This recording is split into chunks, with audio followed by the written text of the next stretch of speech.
like to call the meeting to order, and I would like to acknowledge that we are meeting this evening on the territory of the Coast Salish peoples, and we thank the Stanawas and Qualicum First Nations for allowing us to live, work, and play in this beautiful part of our island. And we had maybe a little too much water this weekend, 6 to 8 inches, but it's water that we need for our trees. And since we are in the season of the salmon are also coming up the rivers, and that will make them healthy with water. Trustees, could I ask for an adoption of the agenda as presented, or does someone have any amendments? Mover, Trustee Kellogg. Seconder, please. Trustee Young. All those in favor? Carried. Thank you. And that the Board of Education, School District 69 Qualicum, approve the consent agenda as presented. Just a few items in there. A mover and a seconder, please. Thank you, Trustee Austin. Trustee Kurland. All those in favor? Carried. And business, no delegations this evening, no public question period at this point.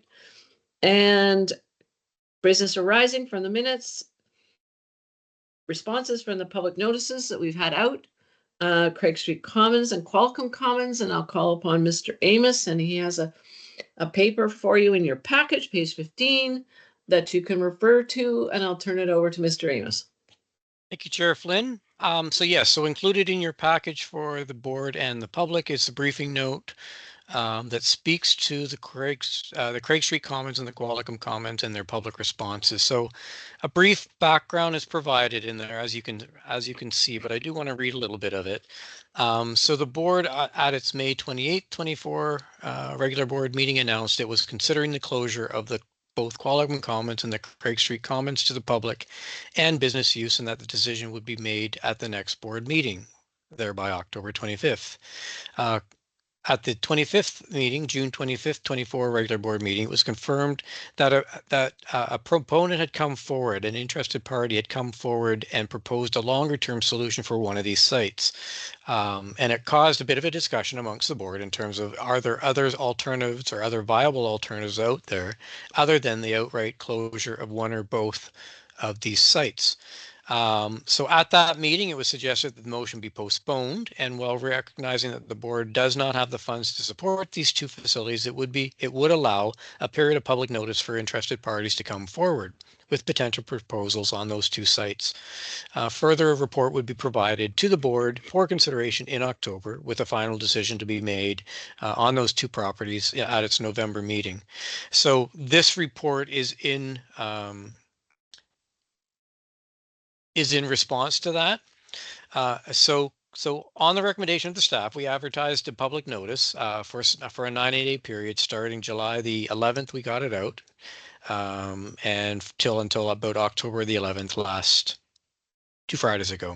So during that 90-day public notice period, staff received over 90 written comments, and in fact, some of them are actually still coming in from various individuals and organizations.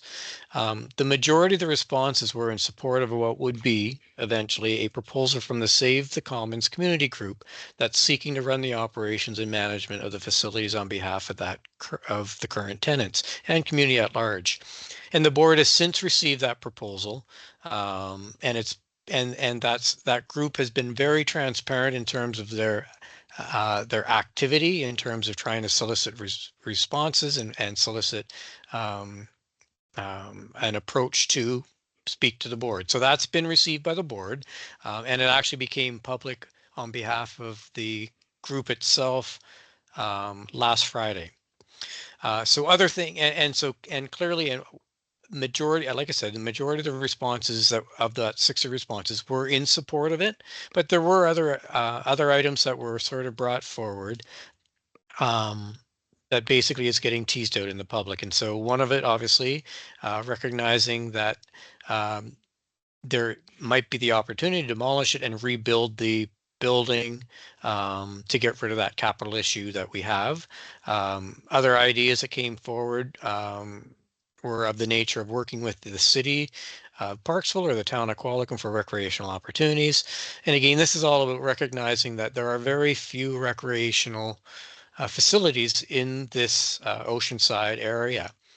We recognize that there is an aquatic center, a pool in the Qualicum, the town of Qualicum's area. We know that there's obviously an ice arena in the Parksville area. There's various fields, obviously, that are open to the public for baseball, soccer, football, and that kind of nature. But ultimately, most of the gym space is owned by the school district in terms of us running our own facilities. And so there is a premium on our sites. We recognize it is a community asset, and therefore the community does make use of our sites. And this isn't unusual for most areas where there's obviously a defined school district. Schools tend to have a lot of the opportunities for community space with regards to gymnasiums and just active space for community groups to come in, and whether it's a multi-purpose room or even the use of some of these spare classrooms that are around. So we recognize that that will come forward. And so this is really what that's in receipt of. Logically, there is an appetite from some individuals to keep it for community uses. And likewise, one or two comments came in just with the understanding that there might be an opportunity to subdivide and sell the properties in order to raise funds for the other capital needs of the district, recognizing that these are sites that are not being used currently for educational purposes, and we clearly do have other needs in our other active schools, and so the raising of funds would provide the opportunity for the school district to address other areas that may be concerning. Again, just some observations for the board to consider. While the general nature of the comments are in support of retaining the buildings and working with some outside organizations to take over the overall property management, there are only two groups that have come forward asking for consideration. So as I indicated earlier, the Save the Commons community group did submit a proposal that the board will actively consider. In July, we reported out a joint statement with the town of Qualicum that addressed the working cooperation. And I shouldn't say July, I think might have actually hit the press in August. But we are actively engaged in conversation with the town of Qualicum, looking at longer term solutions for the site. The town has come forward, not just with this go around, but over the last number of years, indicating their interest on the site for community planning purposes, for community engagement purposes. In fact, in 2014, when the board initially made the motion to close this site, there was an agreement with the town at the time to pursue community uses for the space. And that really generated what we have now, which is this jointly used facility that offers space for many agencies that are out there. And that same model is what we've kind of used to build up the tenant space at the Craig Street Commons facilities. So prior to any decision on the closure of these sites, it would be prudent for the board to consider the viability of any received proposals in order to provide reasonable confidence that the proposals could work. And again, this is really the prudent approach that any board that has the trustee relationship with assets owned by the taxpayers. We recognize that the assets we own and that the trustees are responsible for, they have a vested interest in looking after these sites for the best use of. Priority one is obviously serving a community of students and parents for public education, and then after that, the community needs should they dovetail with the board's needs. So again, recognizing that not all proposals are going to be necessarily acted upon, we do, again, reasonably prudent for any board and any governmental agency to vet these proposals to see if there is something there that is viable, that will prove fruitful. And so again, that's really the consideration of the board today. Following up on the French Creek public notice, for example, we did receive quite a few ideas, and so There was a couple of proponents that came forward with ideas, and so the board is actively engaged in that wonder in terms of pursuing opportunities that have come forward through that process. And again, nothing determined at this point, but again, actively pursuing them as we speak.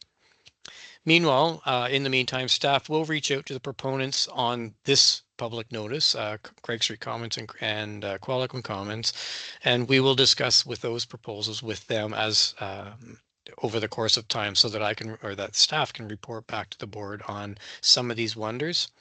And likewise, if the board wishes to hear directly from either any of these proponents, and I spoke to the board in camera on this, if they want, if they have a wish to hear directly from that, we'll arrange something accordingly. So that's that's clearly what we're talking about. The board has been shared a summary of the tables. I didn't want to include that in the public one because I recognize that there are names attached to it, but the nuances are there in terms of what they heard. They've been privy to not only some of the many of the emails that came forward to this process, but clearly there was a need to obviously report out to the board on some of the wonders and some of the commentary that's coming from these individuals and these individual groups.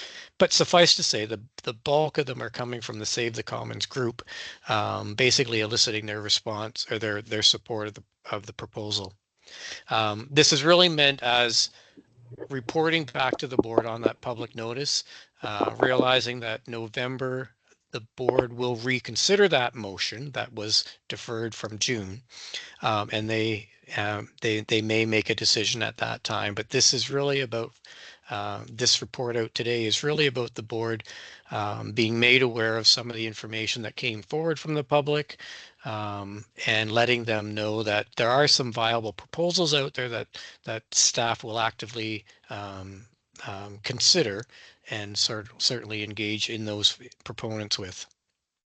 I'll leave it at that and open up to the board for questions. Thank you, Mr. Amos. Trustee Austin. Thank you very much for that, Ron. I just wanted to say that it is encouraging to see the community stepping forward and see how much interest, and I think very viable interest, and I think they're very interesting proposals, and there's some commonalities that I hope can be talked about and shared with some of those different organizations. But it is very encouraging to see how the community has stepped forward. It's very positive. Trustee Kellogg and then Trustee Young. Yeah, I just wanted to communicate that as well. And I also wanted to say with the proposal that came in from the Oceanside Society that I thought that their proposal was really well written. And I'm hopeful that we're able to get something together once we get more information from the other groups, and that things will be able to work out so that the buildings can stay in the community and that type of model worked out. So thank you. Trustee Young.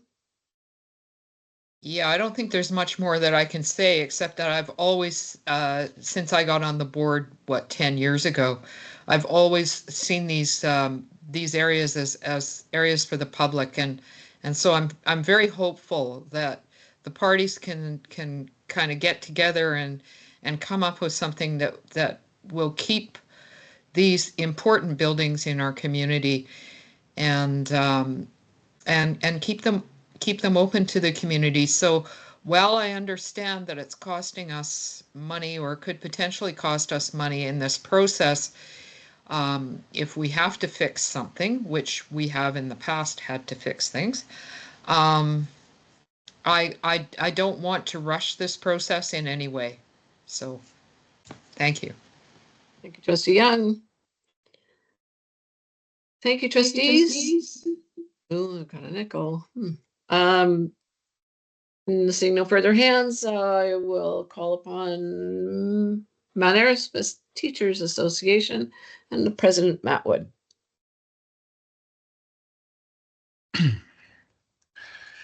Hey, good evening. Hi, Juanet, and bonsoir, everyone. Are you able to hear me? Yep. Yeah, thank you. You're Okay. good.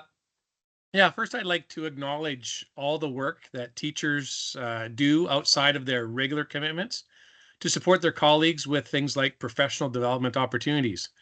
Many teachers have been and will be and are volunteering their time to be part of professional specialist associations, we call them PSAs, as well as district professional development committees. Next Friday, October 25th, teachers from across the province will be engaged in province-wide professional development opportunities that support and build their professional learning and growth. Many PSAs hold,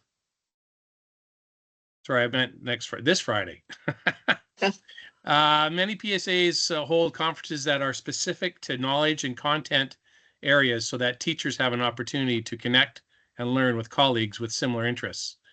Technology has made these opportunities more accessible with the ability to offer hybrid conferences, and many teachers will choose this type of engagement. In addition to the Provincial Pro D Day, which is this Friday, next Friday, November 1st, Julie Cloutier, our in-district Pro D chair, and her committee have been working hard to organize this current year's first of 3 Qualicum District Professional Development Days. The day will begin with keynote speaker Angela Slade on the power of emotional intelligence and brain integration in education. This keynote will highlight the impact of emotional intelligence and brain integration on student resilience and success. Angela Slade will guide educators through research-based strategies to create emotionally supportive classrooms that promote both cognitive and emotional growth, preparing students for future challenges. After the keynote, teachers will be given opportunities to learn from many many other lessons that include weaving some Indigenous ways into teaching, physical and health literacy, assessment strategies, and incorporating agricultural activities within their lessons. These are just a few of the topics that are being offered. Second, I am sure that the board's health and safety manager will be acknowledged later on in the meeting. However, MATA wanted to take this opportunity to thank Brant Prunkel for his creation of the health and safety training that was put on last week. It was specific to the needs of the district. Many members found it to be very helpful and very insightful, and were thankful to be able to participate in those occupational health and safety sessions, and they feel they'll be that will help support them with their JOSH committees at each of their sites. So thanks very much for Brant to be putting that on. Third, this is regarding the new board policy 605 that'll be brought to first reading today. Many members have contacted the MATA office regarding this new board policy. Many of their concerns will be brought forward at the next policy meeting. However, 2 concerns that hopefully can be addressed during the board's first reading tonight are, first is, what is the genesis of this policy and why now? What is this policy trying to solve? And the second, there have been some concerns around an employee's constitutional rights around the freedom of conscience and the freedom of thought, belief, opinion, and expression, including freedom of the press and other media of communication. So the question is, how will this policy impact those constitutional rights of employees? And finally, MATA appreciates what appears to be a significant reduction in the number of oversized classes this school year as compared to last year, and looks forward to the upcoming report tonight. However, the union would like to also point out that there is a concern that the current provincial model of remedy to deal with class size is simply becoming the cost of doing business. More needs to be done to ensure that all classes meet these class size limits at a minimum. Additionally, class size is only one part of the concern. Class composition also plays a significant role when creating classes. As we are unfortunately unable to bargain class composition locally, we are encouraging trustees to make that a BCPC priority as we enter into provincial bargaining rounds, and would like folks to remember that class composition is just as important as class size. Finally, every learning environment that is well funded and supported is a learning environment that is good for students. Thank you, and merci beaucoup. Haisapkwa. Usually we don't comment on our stakeholders' reports, but Trustee Young has asked to speak. Trustee Young. Yeah, it really is just an appreciation. And I just sent out an email to Matt about this. The last teacher magazine was fabulous. It was full of all kinds of really good resources. So I just wanted to thank the BCTF for putting that magazine out. There were the particular article that I got really interested in was how to have courageous discussions and how to include students in leading those courageous discussions. It was really a good piece. I think folks can find it online. I'm not sure. I think it's a public magazine that can be found online. Yeah. Thank you. Yeah. Thank Mr. Witt. QB, Mr. Rycroft, local 3570. Thank you, Madam Chair. Good evening, everyone. I'd like to thank everybody in the board for all their hard work and everybody that's in this meeting that has to do with children and making this community a better place. The union does not have a report this evening. Thank you very much. Thanks, Ewan and Deepak. Mr. Ray Warniak, you've had a few meetings under your belt now, and your report this evening. Hello, everyone, and thank you for this opportunity. We had great success holding our October DPAC meeting hybrid. We had nearly 40 participants, and it ran almost 3 hours long. The meeting was held with Teams software. It was recorded and uploaded to YouTube and shared to the PACs and on DPAC's social media. We received about 70 views in the first 24 hours. And when I checked today, we were over 100 views. We had elections our last meeting and have a completely new executive team this year. And we're working on a communications plan that will be discussed, that we'll discuss further at our November meeting. I guess I would like to say thank you to the school district, the trustees and MATA for participation in our October meeting. Parents were really appreciative for the information request items and were interested to learn about bus registration fees, the backpack program, EAs, NRT, and CAL meetings. I would like to make a comment at our October meeting. DPAC was told by the trustee representative that the decision to stop recording CAL meetings benefited no one, and that there were a few people watching the recordings, and that opportunity to watch the recordings was taken away from the few people to benefit no one.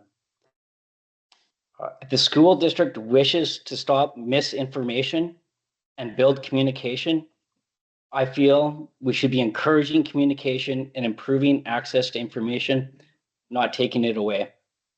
I'd like to reinforce two statements I made last school district board meeting.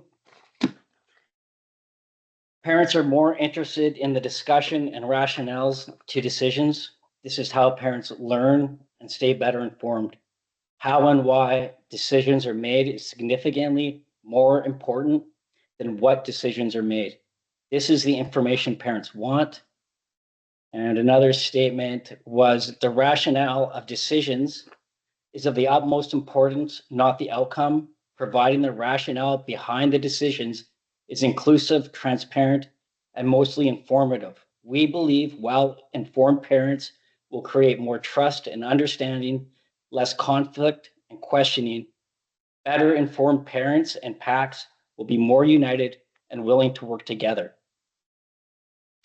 DPAC worked on our information requests for our November meeting. Topics include pre-K, paper forms, status of school playgrounds, a little bit more information at NRT, the exact profits and use of money from bus registration fees. And Deepak will submit the exact questions next week. And to help our meetings and move along more swiftly in the future, Deepak would like to focus more on the answers to our information request items and broad explanations on the topics that they involve. And just thank you for this opportunity to report. It's much appreciated. Thanks, Ray. And we look forward to your next questions for your next meeting in November. Onward to action items, and that there's none information items, and I'll call upon Dr. Peter Jory, our superintendent, for the superintendent's report. Thank you, Chair. Hello, everyone. It's Squale and bonjour. Happy October to everyone in the Qualicum School District. We are certainly into fall now, with the leaves and weather changing, along with a noticeable uptick in precipitation. Some locations around the province have even seen some serious floods and slides. Let's all hope these events are limited this year. We can all remember the events of 2 years ago and what an issue that was all around the province. This week has been interesting at the PCTC as staff has been displaced due to a small fire on the roof related to the roof replacement job that has been noisily underway for the last 3 weeks. At this time, it looks like we can return tomorrow, and hopefully there won't be any further issues coming as a result, and we'll be back to normal soon. According to our needs response team tracking sheet, we have 13 new NRTs meeting across the district so far this fall, with another number of others soon to launch. Topics include specific aspects of literacy and numeracy, differentiation, and outdoor learning, just to name a few. To refresh everyone's memories, the needs response teams are a form of short-term professional learning community where small groups of teachers are provided release time over a period of 6 weeks to work together with colleagues on specific instructional challenges of their choosing. NRT participation is completely optional, but participants are required to select topics in support of our strategic plans, operational plans, or school plans, and they will be expected to follow the meeting protocols and report out to their colleagues regarding the impact of their learning. This model of learning has been shown to be incredibly powerful when done with appropriate structure and intent, and research indicates the impact to be far greater than other types or models that organizations typically use to advance practice and build staff confidence.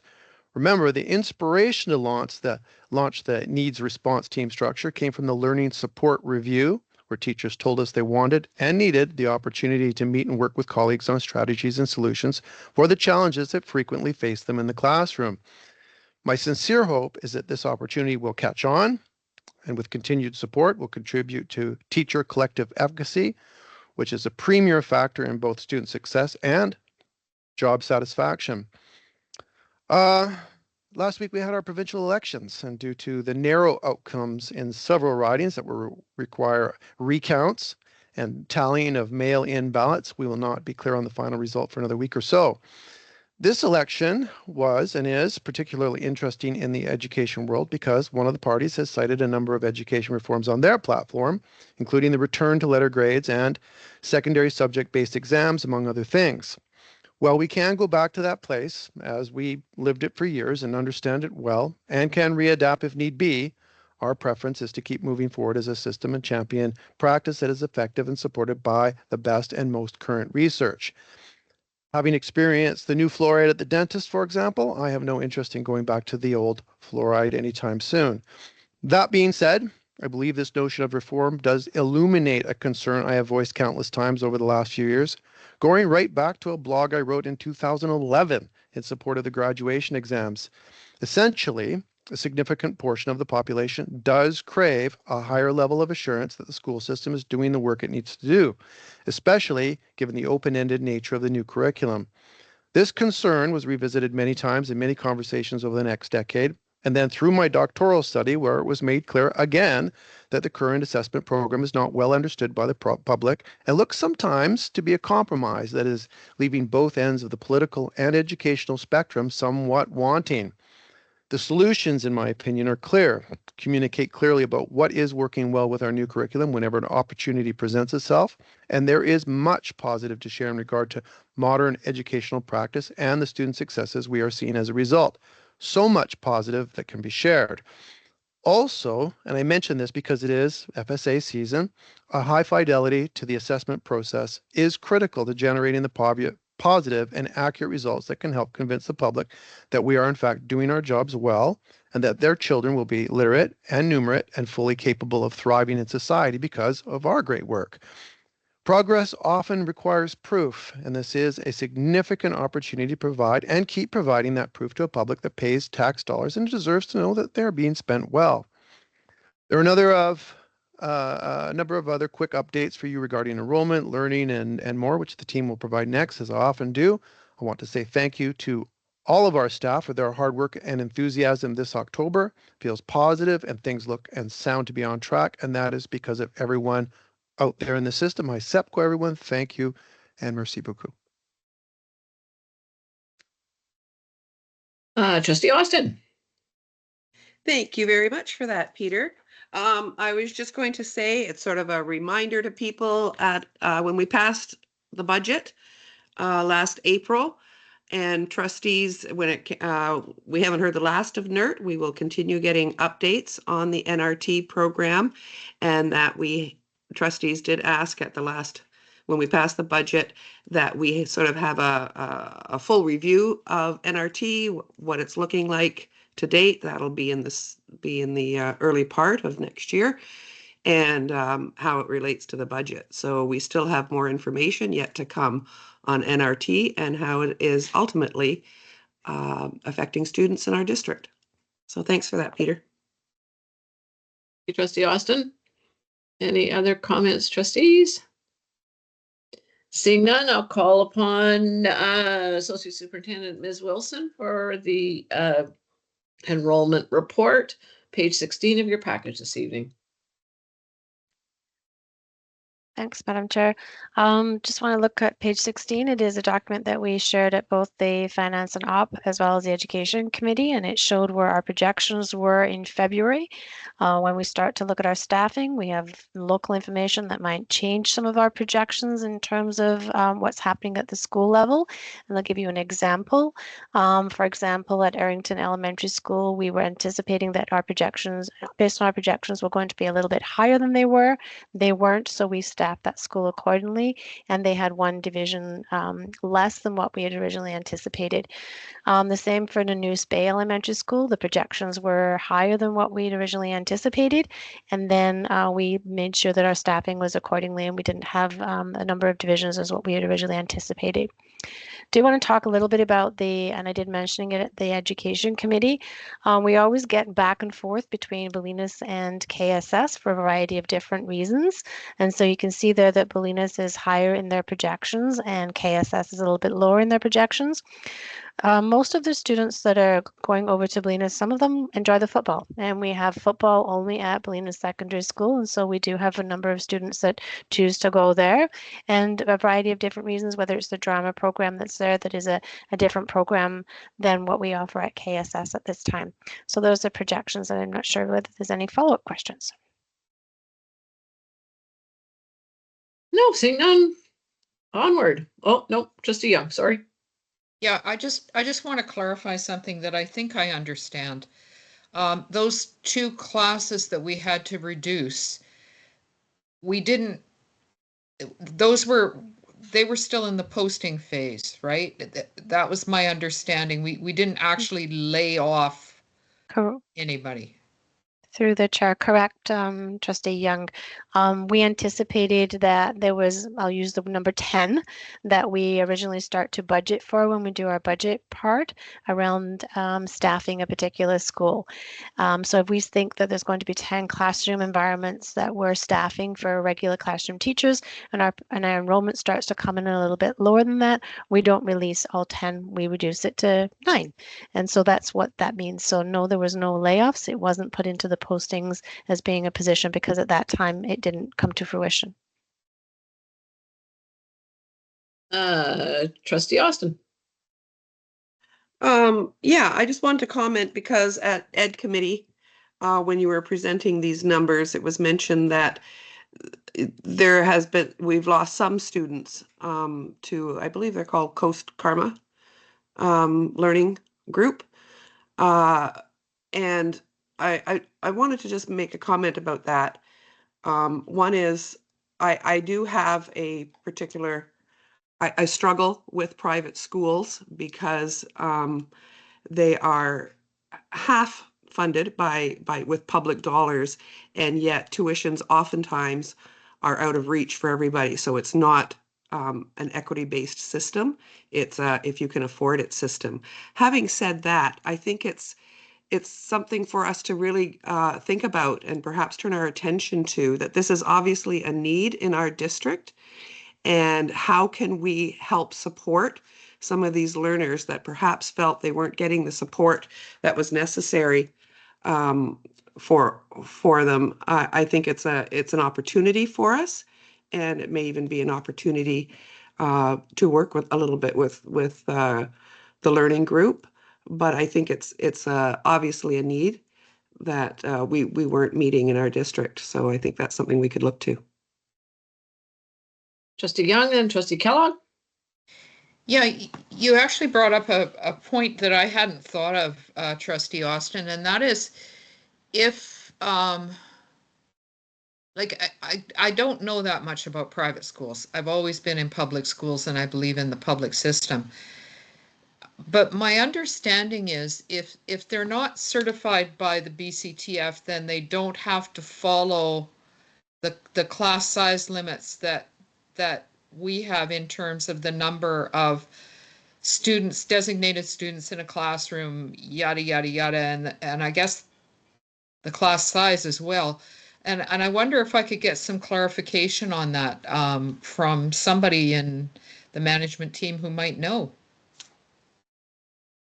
Well, I don't think it's a stipulation of BCTF, but I'll defer to Ms. Wilson. I'm not the expert on private schools either. I proudly work in the public school sector. Private schools can do whatever their board of governance lets them do, and the private schools do follow the BC curriculum if they're working with the Ministry of Education and Childcare in British Columbia. I do want to talk a little bit about something that I take great pride in our community, and that's inclusion. When we have neurodiverse children, we do our best, and our teachers and our school staff work really, really hard with the support staff, with the counseling staff, educational assistants, and our teachers to make sure that we're supporting all of our children in society, which is neurodiverse. Families make decisions based on their information about knowing their child and what they want to do. And I think we have to be okay with family making decisions based on their knowledge and what they want to see for their child. We're saddened to see some of our students that we worked really hard to support in our system, and whatever need we're not filling, we would gladly hear what are we not filling and how can we best support that. But I also know that we work within a particular budget allocation for all students, and I know that there's always a need for more of everything no matter what we say, and I know as trustees you make those priorities during budget seasons in terms of those allocations. But I want to echo what I said again. We've worked really hard in our system to make sure we've got inclusive practices, that we work to support all of our students, whether they're typical students or neurodiverse students. Thank you, Ms. Wilson and Ms. Kellogg. I was just wondering if Ms. Wilson, if you could tell me the amount of kids that actually have left our school district this September and moved over to Coast Karma, because I think there's some confusion about how many students actually have left.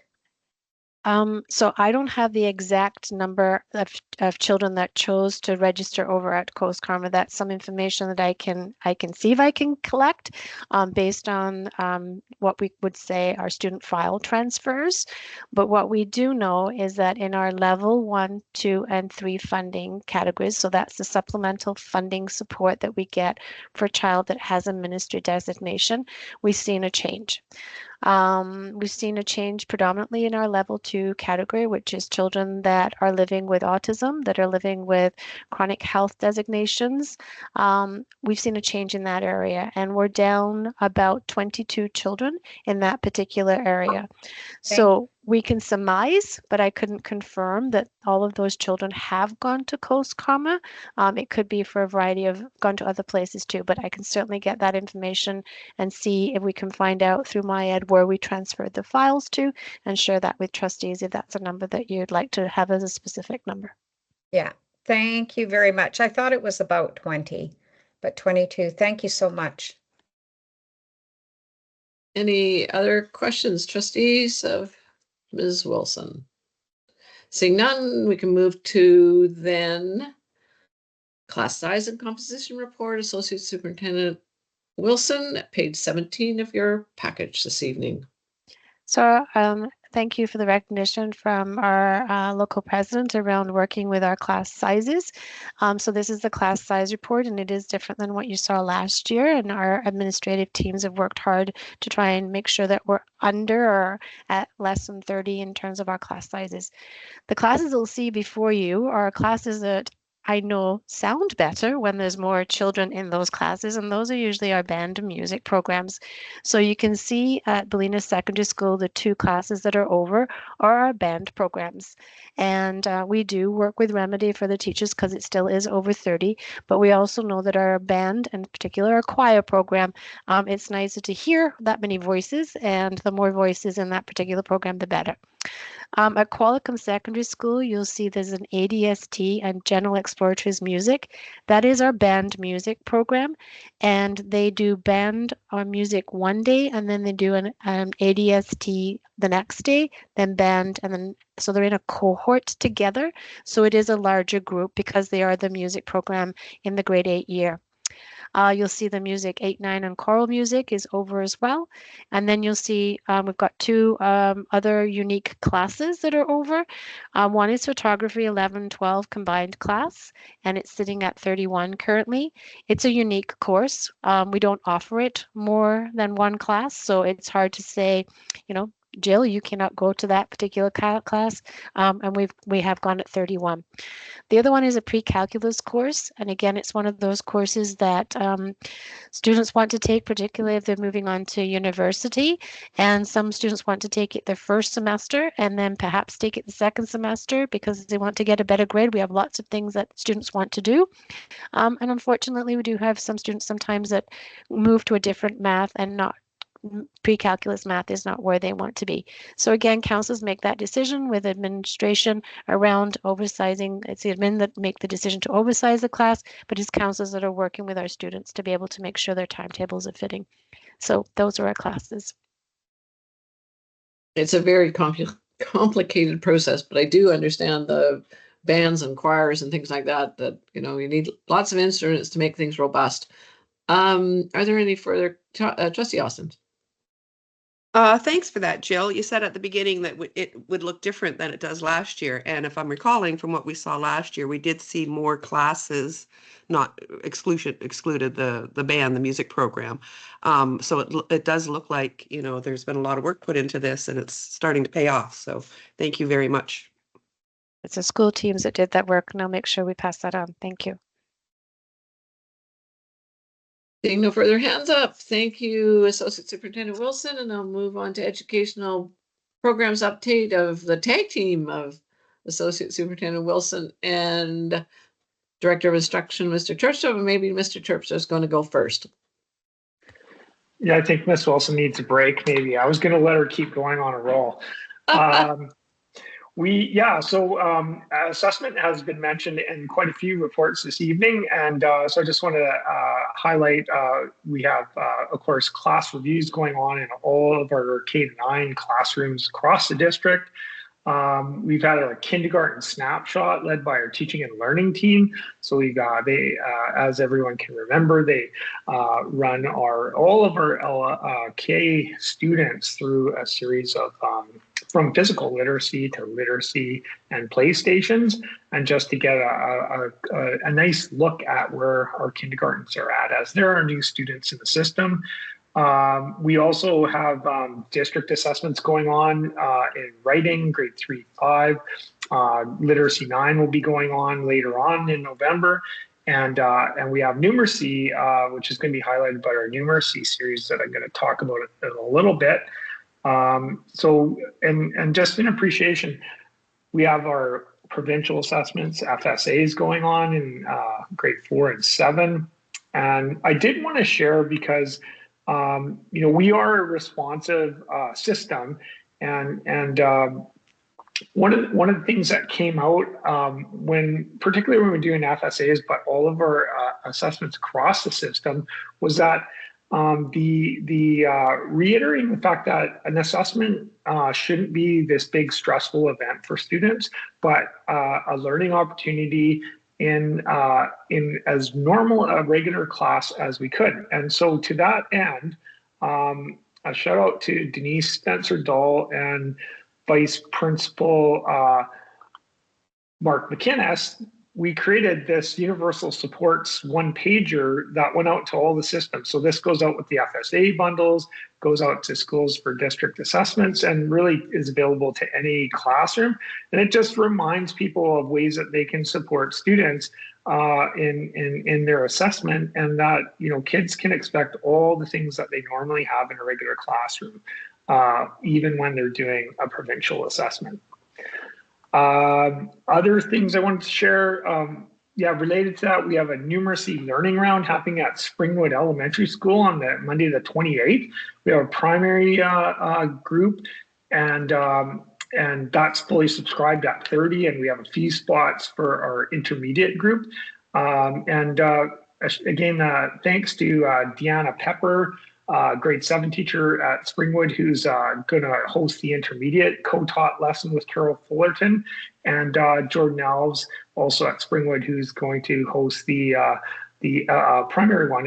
And you have to appreciate you're co-teaching a lesson, and there's 30 adults around your classroom watching that lesson and learning from you. So it can be a bit stressful, but I'm confident it'll be great learning for all that attend.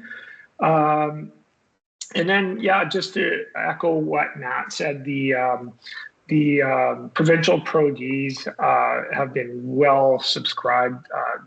I'm going to say we're in the hundreds of people. Two of the conferences that have been well subscribed are MyPETA, which is the Intermediate Middle School Teachers Association, and also the counseling, which happen to be being hosted in Victoria as well. So they're a little bit more local. And then just another highlight of, I'm going to quick share screen again. We have a bunch of learning series going on, and one of the, just got to shift one of the other series that we're going to share is, it's called Engaging All Learners in Middle Years, and this is put on by the Edith Landau Center out of UBC. And it's honestly a brilliant opportunity to experience learning. The best part about it, it's free, but you can see some of the speakers that are highlighted: Shelley Moore, Brad Baker, Leona Prince, who are superintendents of Indigenous Education and assistant superintendent, Shane Spear, Denise Augustine. And I do want to highlight our own teacher, Sarah Elson Hogan, and Principal Katie Marin are also featured educators in the series. So that'll be coming out to the system this week, and we're really just hoping to host a viewing party for everyone. And that is all, and I'll turn it back over to Ms. Wilson. Trustee Young, question first, and I'll go to Ms. Wilson. Me again. Mr. Terpstra, could you send that last piece slide? Yeah. And can we as trustees be part of it? Yes, for sure. And in this case, you can actually just subscribe to the Landau Center. But yeah, we'll make sure the poster comes to you via email if you want to join the group in the district that's going to do the viewing party, or and you'll also get the link if you want to just do it on your own as well. Appreciate it. Thank you. Great. Wow, that's exciting. All of the learning, lots of learning opportunities for our teachers. This is really, really encouraging and tremendous. And to be oversubscribed, or, that's where we want to be. Ms. Wilson, anything more to add to the educational programs update? Just a couple. I know that my colleagues, superintendent and director of instruction, have done a lot. Just want to add a couple things. One of them is whatever you're doing on Thursday night, make sure you drop in at Storybook Village, where is our early years spooktacular. I can't remember how many years we've been doing this now. So it is a small fundraiser for OBLT. It is by donation. They put on a great volunteers through community agencies evening for our littles, and I think our bigs really enjoy it too. So our talls, I should say.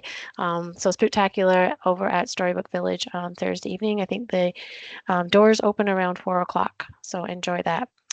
Talking about community, I get the privilege of sitting on several different community tables, and one of them that we're currently working on is looking at the needs of youth in our community. And so we have been supported through Island Health and through United Way to look at a report that is going to be started in our community to look at where our gaps are and what our needs are within our community. So I'll keep you informed of that, probably through the Ed Committee, in terms of where that's working. And what they do is they look at our current data and look to see how they can support the gaps based on the data, what it's showing us in terms of the evidence behind where the gaps are.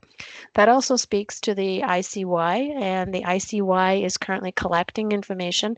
That's the Integrated Child and Youth Team that has been given to our community. We have hired our team lead, and now we're working on hired our clinical counselor. But the team lead is working on learning about who we are as a community and looking at where the gaps are, so that really connects well. The Preventure training went really well.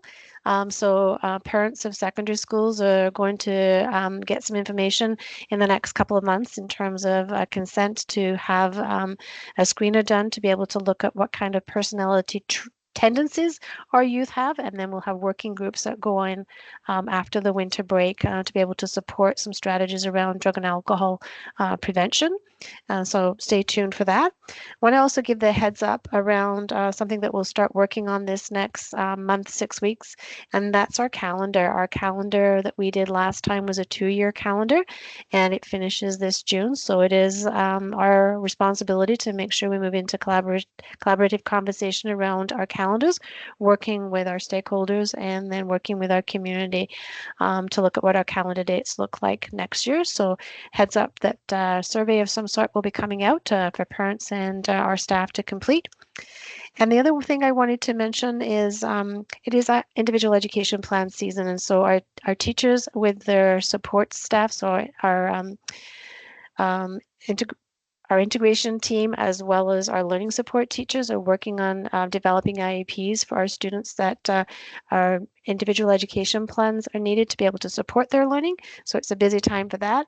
And I also want to give credit to, and I know that Peter and Rudy have mentioned our needs response teams. Our teaching and learning team has going into our schools to be able to support that. And they're doing a phenomenal job at working with teachers and looking at what the needs of the classrooms are and how they can make sure that the teachers are getting that space and time to do that collaboration. And I wanted to give a shout out to them. Thank you. Thanks, Ms. Wilson. Trustee Young.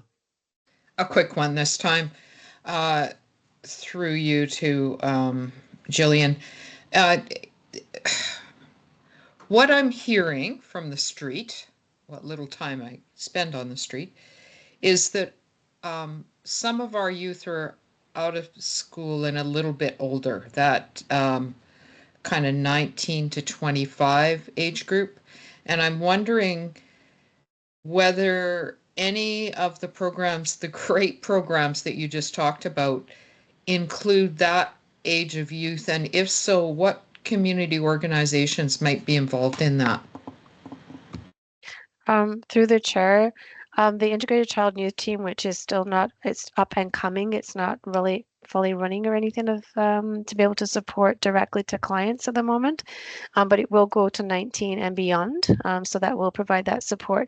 But I also want to remind the board of a grant that we applied for last year through Island Health, affectionately known as Braveheart, which we hired, we added additional hours to some of our child and youth care workers to do exactly what Trustee Young is talking about, to do some outreach to students that might not be engaged in school. They might be 18, 19, 17, and they're not engaged in school at the moment. And so doing that outreach to them, and I don't have the data and the stats yet, as we've just been going for the last 3 weeks, but I know that I've heard the anecdotal comments that it's working really well.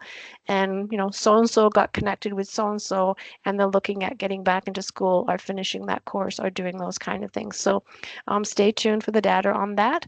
But that is one area which our social worker is leading the child and youth care workers in that. And it is a grant that we got through Island Health to be able to add those extra hours to do that work. That's great. Yeah, got to concentrate on getting them back for sure. Any further questions, trustees of Ms. Wilson? Seeing none, we'll move to Finance and Operations Committee of the Whole, and I'll call upon Trustee Kellogg. Her report is pages 18 to 19, but the fulsome financial plan for consideration 2024 to 2027 is pages 20 to 42. And over to you, Trustee Kellogg. Yeah, recommendation. Are you ready? Wait a sec. Trustee Young, do you want to you flashed up as? Yeah, I think it's Trustee Austin first. She probably wants to say the same thing as me, so I don't know. Well, I don't know, but before we get into the financial plan, thank you very much for the report, Carol. It's great. I just wanted to, for clarification and to have it on public record, because the committee report states about the discussion, oh my gosh, where did it go? Now, around the Qualicum and Craig Street Commons, the last line is that the board will review all proposals received. A staff report will be presented to the board at its October board meeting. Thank you, Ron. And at its November board meeting, the board will make a decision as to what will happen with the two properties. I just wanted to be very clear that that decision, you know, may not happen at the November board meeting. But that's because I think that's just because all of the information that we asked for to be received was till last week, and we've received some opportunities and proposals and things like that. So I digress to say let's allow Trustee Kellogg to speak to her report. And then hang on. I do have something else on the report. Well, but her report, she hasn't even been able to speak to it first, to which you can add your comments. So I think I'd like to let Trustee Kellogg introduce her report and the meeting in overall a high level based on the content of her report submitted in the minutes, and then folks can ask more direct questions. Thank you. Trustee Kellogg. So can I go ahead? Yep. Okay. Please. Recommendation that the Board of Education of School District 69 receive the 2024 to 2027 financial plan as presented. Okay. Jumping ahead a bit. Okay, that's okay. That's okay. That's okay. It's moved by Trustee Kellogg and then seconded by, could I have a seconder? And then folks can comment on the report. Thank you, Trustee Kerlin. Trustee Young, would you like to comment on the report? Yes, on the report, not on the motion on the floor. Yes. Right. So first of all, to Trustee Austin's comment, sometimes a non-decision is a decision in and of itself. So we can we can continue that dialogue as long, hopefully as long as it takes. The other thing that Trustee Austin mentioned at the committee of the whole, which I thought was a great idea, and I just wanted parents to be aware of it, was that the track opening, because the track sadly won't be open until the spring. But her comment was that maybe the official opening could be at the elementary track meet. And I just think that's a fabulous way to open the track. So I just wanted to throw that one out. Thank you, Trustee Young. Okay, Trustee Kellogg has moved the motion and the financial plan is on the floor. So are we turning to Mr. Amos to give a high level overview? Sure. I serve at the board's pleasure. So at the end of the day, and I'm just going to read the very first line because this is really what speaks to the transparency that the ministry is trying to and encouraging, obviously, boards to show on behalf of a public-facing board. The 24-27 multi-year financial plan, the plan is developed in accordance with the requirements of the as outlined by the Ministry of Ed and Child Care. The plan provides greater transparency and accountability to stakeholders with regards to the development of the financial processes and reporting. The plan is also developed to outline the alignment of financial decisions that support the strategic priorities as developed by the Qualicum School District's Board of Education, the board, and to set financial directions for the development of the annual budget. And so this is in concert with some of the financial discussions that we have, whether it's through finance and operations, whether it's through the budget cycle, whether it's just through the regular board meeting report outs in terms of enrollment reports, funding levels, and that nature. This is one document to which the board can actually look to and say, how is the money being spent, and to how does it align with our strategic planning? And I recognize that not always is it obvious how the monies are being spent and how the monies have a direct correlation to student outcomes. But again, recognizing that there's various financial documents that that we try to tease out in public and through our regular reporting that tries to address and tries to align the information that's being shared. So this is really about looking forward for the next 3 years, the foreseeable future.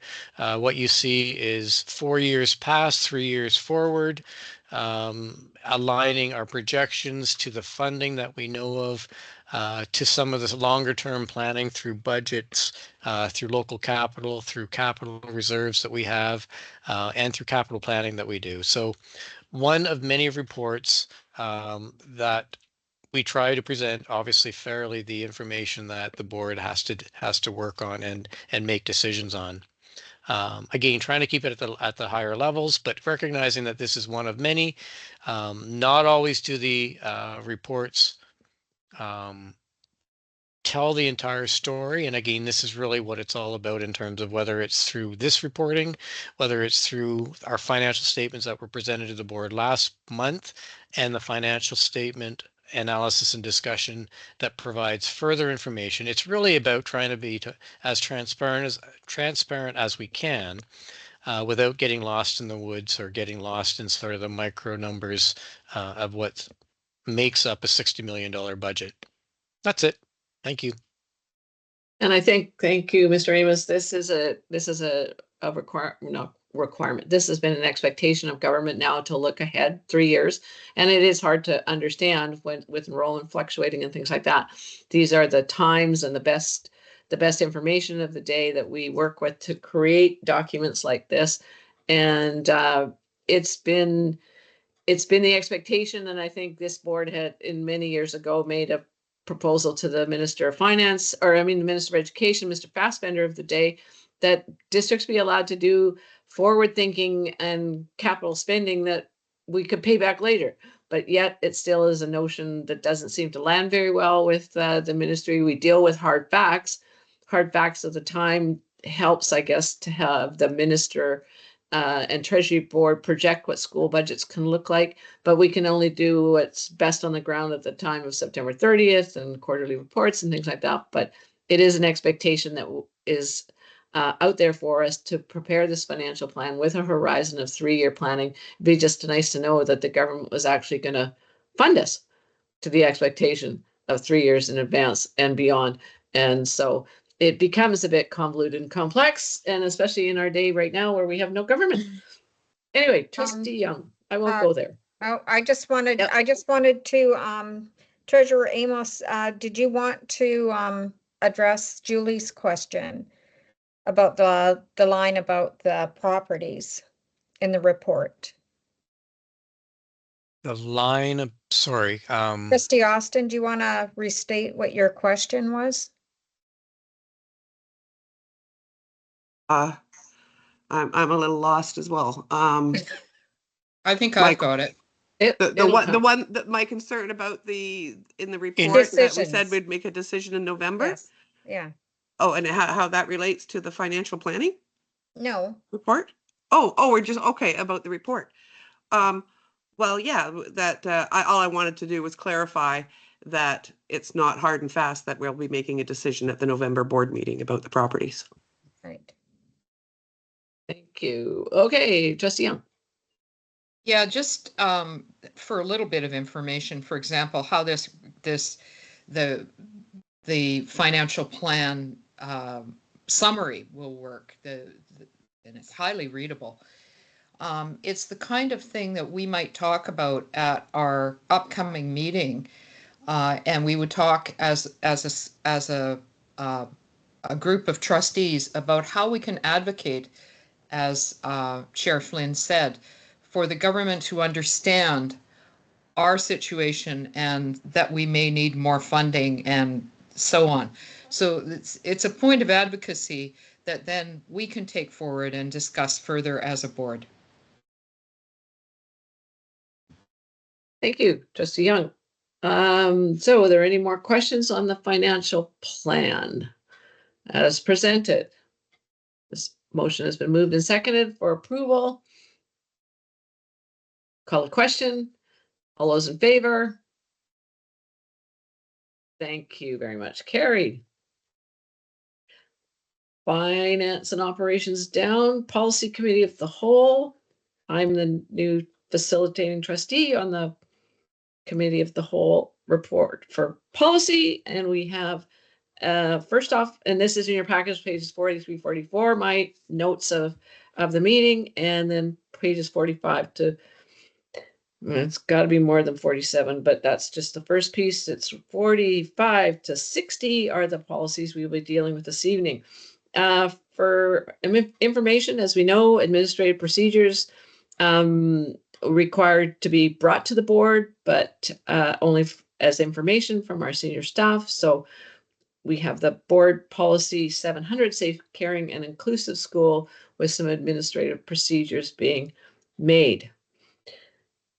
For consideration this evening is the recommendation, first off, of Board Policy 605, fiduciary responsibilities, that the Board of Education, School District 69 Qualicum, give first reading to adopt Board Policy 605, fiduciary responsibility. Could I have a seconder, please? Thank you, Trustee Kellogg. I think in consideration of our MATA president's comments, this has been and was reported that this has been on the books of the policy committee for some time, and we have felt at our last meeting that we would send it forward to first reading so that it would have public input, and that we would open up the conversation a little bit wider than just all of us at the table. And so this would allow us to do so because it's now on the public record. I know if you look at our notes of the meeting, a number of the questions that have been presented by our president of Mount Honor Smith Teachers Association, I think will come forward for discussion at our next committee of the whole for policy. But could I'll call on Trustee Young and then Trustee Austin for comments. It's okay. You just said it. Okay, Changes are coming. Yeah. They are. We want it out for people, the broader community, to understand the policy, but that's what we do with all of our policies, and that's why we have 3 readings to give ourselves the time. Trustee Austin. Yeah, just basically following up on that. I think at policy committee, there were, different concerns expressed about this particular policy. I think Matt has brought up some really interesting food for thought also this evening. But I had some particular concerns, but I do think it's worth having first reading because technically, really, it's out there for public consumption. It's right on our website. But technically and by process, by having the first reading, then it formally puts it out for public comment and feedback. So that's why it's a good idea at this point to have that first reading, even though it's out in the public domain anyway. But this is more a process piece, I think. It doesn't guarantee that it'll continue on to second and third reading either. Thank you very much, Trustee Austin. Are there any other comments, trustees? Seeing none, I'll call a question on first reading. All those in favor? Thank you. Board bylaw 1. This is a recommendation to the board. School District 69 Qualicum for third and final reading of the revisions to board bylaw 1, Board of Education. And that's in your package at page 50 to 57. Could I have a seconder, please? Thank you, Trustee Kellogg. Any comments, trustees? Seeing none, all those in favor? Carried. Thank you very much. And then the final board policy this evening is Board Policy 107, use of educational property for childcare, that the Board of Education School District 69 Qualicum approve third and final reading to adopt the revisions to Board Policy 107, use of educational property for childcare and its attendant administrative procedures in your package, page 58 to 60. Could I have a seconder, please, trustees? Thank you, Trustee Kellogg. Any questions? Seeing none, all those in favor? Carried. Thank you very much, trustees. Education Committee of the Whole, Trustee Young, facilitator of the meeting, a nice in-depth report, page 61, 62. Lots of links. Lots of links. So thanks to Ms. Hurt, our executive administrator kind of person, for helping me with this, because I am competitive, and Trustee Austin wrote such fabulous reports last year, but then when I tried to put the actual PowerPoint in, the file just got way too big. So Karen has helped me with that. And but we had some fabulous discussions. And I think it's really worth taking a look at the PowerPoints to understand more about the detail of what we're doing here in the district. And in addition to that, I want to shout out to Associate Superintendent Wilson for bringing up Spooktacular. It is in my report, as is the Coombs Candy Walk, and I don't know if Trustee Austin ever goes to that event, but my gosh, I have heard about it for years. We've also got Coffee with Trustees coming up, and next topic is going to be really interesting because we're going to have the kindergarten snapshot presentation, and I've gotten the information about what they're looking at and so on and so forth from the teaching and learning team. Is going to be really good. And then the other topic, very close to my heart, inclusive education. So I hope that people can join us. We are at 2:30 in the afternoon because that allows our students to make presentations to us while they're still in school. But, you know, we'll see how it goes. I'm quite willing to consider moving that meeting, but it's probably the one that's the hardest to move. I don't think we've got any recommendations coming forward. It is really just an information meeting, but please join us. Thank you. Mr. Young, no reports from representatives from outside organizations. Turn now to trustee items, and the Vancouver Trustees Association fall meeting was held the first weekend of October, and Trustee Kellogg and myself attended. I'll call upon Trustee Kellogg to speak to her fine summary of Yes. our events and our professional learning. So I'm not going to read my report. It's attached, and anybody can go in and take a look at it. But it was a fantastic weekend for me. I learned a lot. I was really impressed with the Alberni School District, the relationships that they have with the different Indigenous groups that live in the area. We were able to, there was a segment where some residential school survivors were presented with art that they did as children. There was an art teacher or an artist. His name was Robert Allert. He had he's well past, but he had saved a bunch of artwork from times when he had taught art in garbage bags, and somebody found these garbage bags and they were able to present the artwork back to the students that had done it. And it was quite emotional for me. The artwork, some of the individuals that were survivors from residential schools didn't even remember him, but others did, and they felt that the times that they were able to be in his art class, that they were able to be themselves. Their artwork displayed images of maybe fishing or things that they did when they were at home. It was wonderful, and they had food that was Indigenous based foods that were fabulous. And there was other presentations where kids got together. There was drumming, and it was really wonderful. Please read my report. Yeah, and I just want to thank them.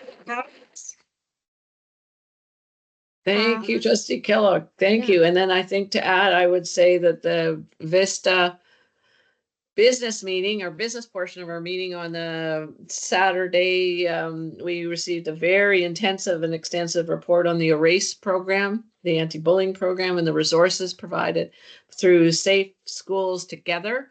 And that was quite informative. I know we take advantage of it with our grade 7 health fair to have all our grade 7s understand the kind of resources and things that they can reach out to anonymously on bullying and activities they just feel uncomfortable with. And it was wonderful to have a more in-depth presentation on that. So that was good learning, I think, for me, although I think I know some of these things. Sometimes I miss some parts that I missed.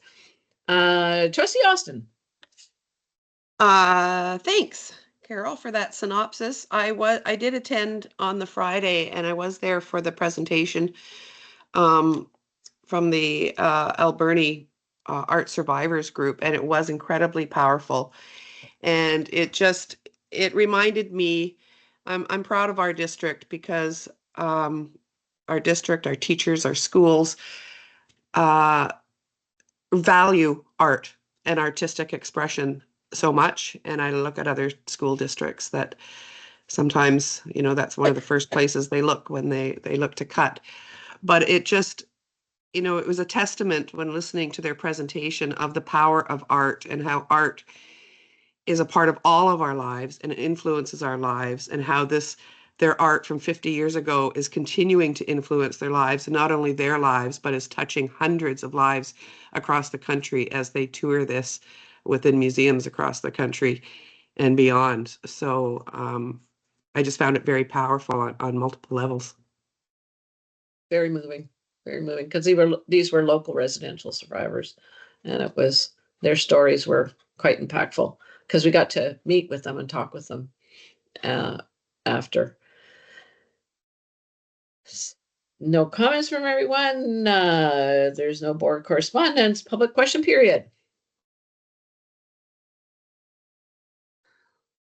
I don't have two screens going, but I don't see any hands up. Seeing no questions of this evening's proceedings. Yeah, there is Deirdre Kennedy. Deirdre Kennedy. Thank you, Deirdre. If you could come on screen. And unmute. Sorry about that. I couldn't get the right button there. That's okay. I don't want to take too much of your time. I just had a quick question about the learning grants this year, and I'm just wondering if they are still happening, and if not, how come? Because I've just really enjoyed those opportunities over the past few years, but I don't know, maybe I just the email hasn't been sent out yet, but I was just curious about that. Good question, because I was wondering about them, and I'm not in the Curriculum Implementation Advisory Committee anymore. It's turned over to Trustee Young. So I'll call upon Associate Superintendent Wilson. Learning grants, are we taking a pause, or are we going to be putting out the question for people to put in proposals for learning grants? Good question. One of the things that we're doing is looking at our budget right now as we moved into knowing that we were less than we anticipated. So if you can stay tuned, Deirdre, as we now regroup and look to see what kind of budget we can use to support some of the learning grants and how that fits. So stay tuned. So there's not been a complete decision around it yet. Okay, thank you. Deirdre, good question, because I did have a thought about it yesterday. Trustee Young. Yeah, just to be clear, I think for people who don't know what the learning grants are all about, I'd just like to ask Associate Superintendent Wilson to explain what the learning grants are about. So the learning grants were created several years ago now, and to support an inquiry question that was around one of our strategic priorities, what we were doing within our school system, for teachers to get together through professional development, learning, collaboration, conversations, and it might have been to be able to acquire certain resources. If I may say, it's very similar to what we're doing with the needs response team, because we're asking teachers to come together during instructional time and to be able to support some inquiry, some learning that they want to do, to practice a strategy, to work together. So they're very similar in nature.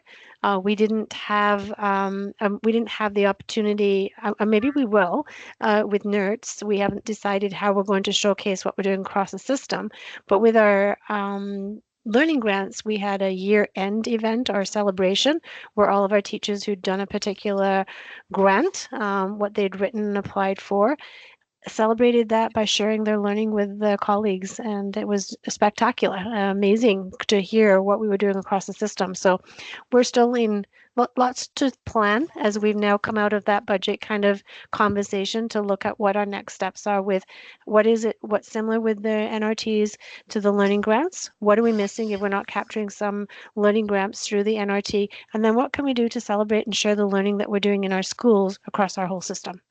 And I see my colleague, Director Terpstra, has got something to add. Yeah, I just wanted to add, last year we also did pool a lot of resources between Indigenous Education Contributed and Zero Waste. So there was, we were flush with some money for the learning grants. Zero Waste money, $25,000 from the RDN is out there, and Denise Spencer-Dull is coordinating that this year. So that money is out there already and available. And then there are still initiatives going through the Indigenous Education Department through schools. So you can reach out for those monies in those ways, which were both part of learning grants last year too. Thank you, Mr. Terpstra. Yes, learning grants have tapped into many different aspects of classroom learning and things like that, and certainly always does provide a lot of resources, hands-on books and techniques and things like that that teachers can buy to purchase, and it's in our system as part of now all of the things we have available to teachers. So I don't see any further questions. Could I have a move to adjourn, please? Thank you, Trustee Kellogg. Have a pleasant evening, everyone, and be safe.